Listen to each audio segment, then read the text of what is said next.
Hello everyone, this is Moshe the Electric Israeli. This is a follow-up video about the safety of autopilot and navigate on autopilot. Last week I made a video, got a lot of views, almost 3,000 views, and a lot of comments, a lot of thumbs up and a lot of thumbs down and a lot of emotion, as if I have any personal interest that autopilot will not work. My point was that autopilot, and especially navigate on autopilot, are not ready, they're not safe. Does that mean you should never use them? I didn't say that.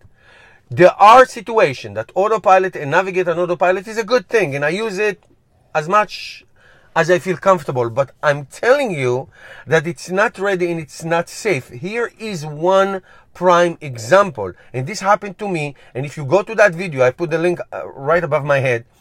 There are some comments of this happened to people. Let's say you drive on a highway, 70 miles an hour on a highway. Okay, let's call Route 95, Route 80, whatever route you want. And you approach an exit, and you're not taking that exit. This is not your exit. You just drive on the right lane. And you approach that exit. So it says 65 miles, 70 miles for that highway. Now, then it says the exit. And then you get close to the exit, and on the exit, there is a sign says 30 miles per hour for the exit. It's the speed limit for that exit.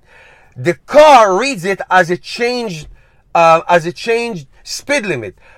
For example, those of you who use autopilot on small streets, you go on a 25 miles an hour on autopilot. It changes to 35, then the sign shows 35 on your screen, and the car will accelerate if you're on autopilot, or goes to 45 or 50, right? So the Tesla sees that sign and thinks that the speed limit has changed, and it will slam on the brakes. It happened to me several times. I didn't understand why. I saw other videos, I heard other testimonies, and now I get it. Tesla, the car, does not recognize that it's still on the highway. Even though the changed speed limit is only for the exit, Tesla thinks it's for the road. And I got almost plowed by a truck. And some other people told me the same thing. So when I say that autopilot or navigate on autopilot is not safe, this is one of the main reasons. When roads merge, the car can start dancing on you because it doesn't know what's going on. When a lane is wide and goes too small, sometimes you come, like when it says right lane ends in 1,000 feet or left lane ends.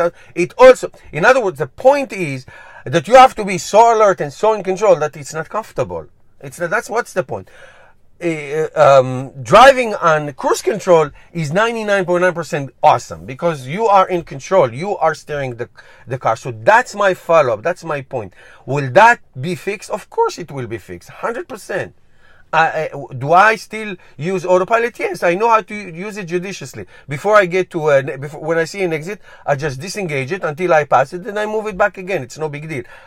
That's the tips I'm giving you. I'm giving you this information so it doesn't happen to you. So everybody who jumped on my head, you guys don't be silly, okay? Don't be silly. I'm not here to bash Tesla. I own a Tesla. I love the company. I'm here to give you true, honest reviews, real life. I'm not sitting in the studio like some YouTubers who sit with a big microphone and they read papers. I give you testimonials from the field. I'm a field soldier. I'm not sitting and reading papers. I do that as well. Don't worry. But you get my point? So just be careful. Know how to use it properly and you will enjoy it. That's it. That's all. Don't kill me, please. But you can subscribe to my channel and help me change the world one electric car at a time, and support this channel by becoming a Patreon or shop on the Electric Israeli store. Thank you. All your support helps a lot so I can do these videos for you and for us. Bye.